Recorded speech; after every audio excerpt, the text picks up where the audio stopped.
All right, Tom. Tell me about a specific time when you became aware of how our own language use at home is different from your language use at Grinnell College. Well, Argu, I'm glad you asked that question. I guess, as I said earlier, a specific instance I'm thinking of is I took an Islam and gender class last question, and I think the language usage was very intentional in that there was no assumption that everyone had common or shared definitions of words, which was interesting because we were all doing the same readings, obviously. Sure. But nonetheless, we took the time to construct working definitions of words. And back home, I don't think that was really a thing. Maybe that was because I was in high school, but it was kind of just assumed that everyone knew what everything had a common or shared definition of all the words meant. So therefore, conversation should be able to flow smoothly because you're all talking about the same thing. When in reality, just because you're using the same words, it doesn't mean you're talking about the same thing. Mm-hmm. Henry, for example. Indeed. So, in terms of that educated language use, as you're getting at, would you say in high school it was different just because here in Grinnell, people are just generally smarter? College education. Yeah, that's would I say that's because of the college education? That's definitely part of it. But obviously, a part of it is too that everyone comes from different backgrounds, so it's to a certain extent, it makes sense to assume that people from the same geographic region have similar understanding of cultural values and the words we use to describe them. Mm-hmm. But when you have an international and very spread out community all coming to one place, it makes sense that they all bring in different assumptions and different understandings of words and language in general. Sure. Mm-hmm. In terms of that, bringing different ideas and values into Grinnell College, would you say that when you first came to Grinnell, was language use and dialects different when you first came? You being from the Midwest and from Ames, Iowa, you've been a part of the Midwestern accent and the stereotype that brings. But when you were in Ames, Iowa, it was more normal there, whereas when you came here, you were considered more of an outsider, even though you're still in Iowa. Did that ever come across you when you came here? That difference in language use compared to your peers? In terms of the fact that I'm from the Midwest, no. Just because, like I said earlier, it's a neutral, or considered a neutral accent, so it's not or it's almost considered a norm. Mm-hmm. So even here, I think it's still considered a norm.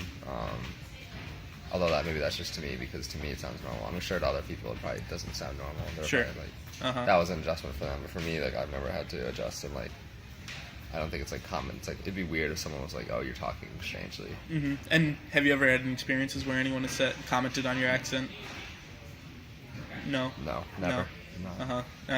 Have you ever noticed on several different occasions, or maybe one different occasion, where wow, I can't really understand this person, or something like that, or have you pointed it out to anyone? I don't think I really pointed out, because that's just just a sort of derogatory, seemingly inappropriate conversation to me. But have I had trouble understanding people sometimes? Yes. Mm-hmm.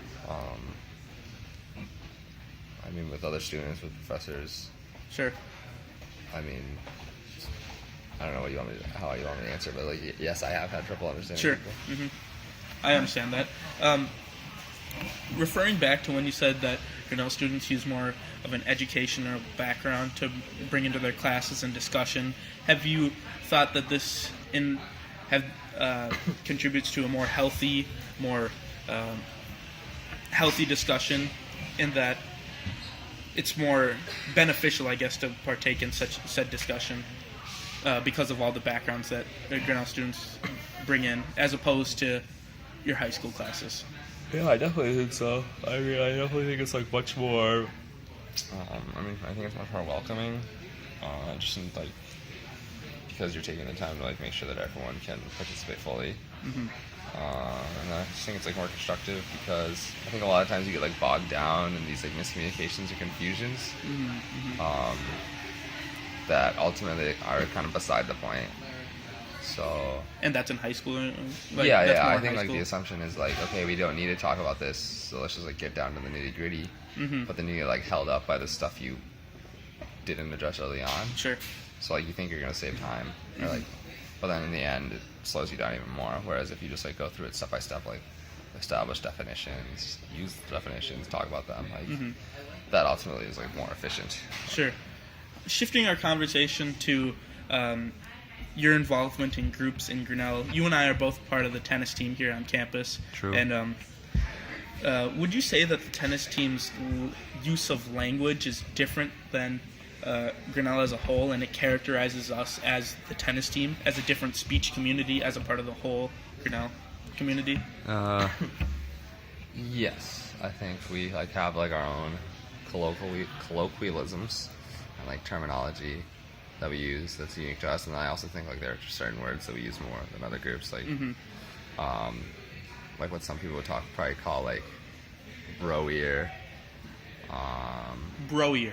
Yeah, like something you might hear at a fraternity, like use of dude and bro, and like let me think. I'm trying to think of other bro terminology. Like Lane had a phase last year where he always introduced Zachary Lane. Exactly. He goes, "What's up, dude?" Like shit like that. Like, God, I hate that shit. Yeah, but just like, and just like, I think like a lot of like stereotypes that you think about when you think about like college athletics, like also carry over to the men's tennis team and athletics at Grinnell in general. Even though we're a small school, it's like Sure. largely the same. Speak about how Grinnell Tennis's language role connects to the whole campus, and how negative or positive the terms that we use, and how that is perceived by the whole campus. I guess language used to be like primarily like, I can't imagine it being seen as a positive thing by the campus, so it's probably a negative thing, although I don't know if that's necessarily justified or not.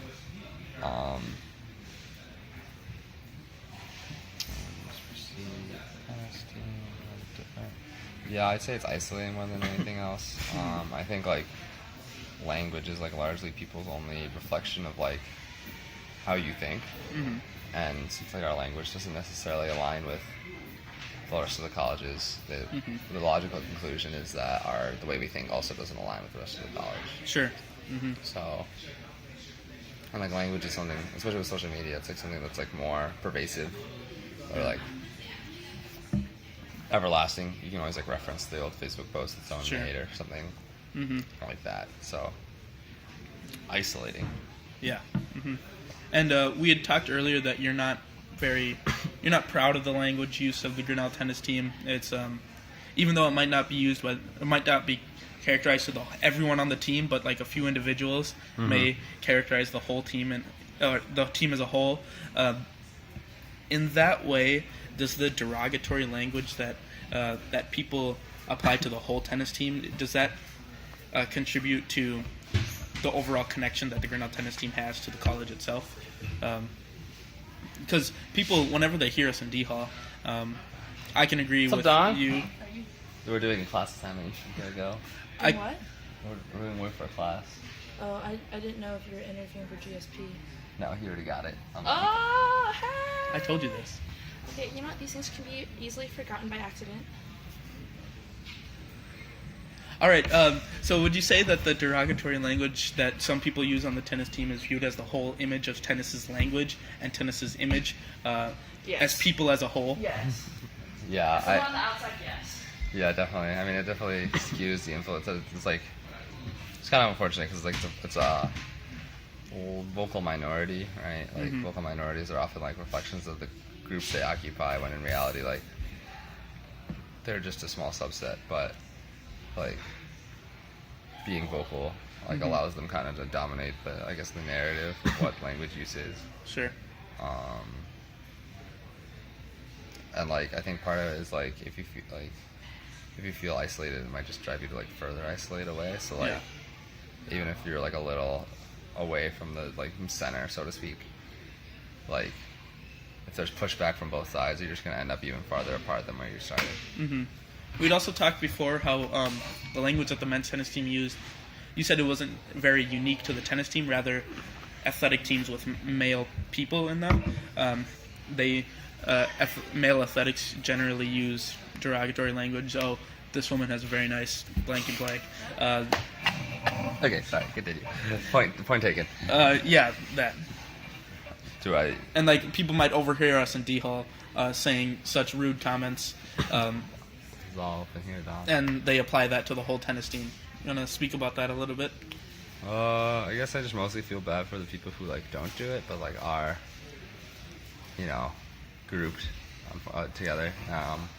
As to not being, as it being like a male athletics thing. I don't know why it is. I mean, some teams more than others, obviously, but like.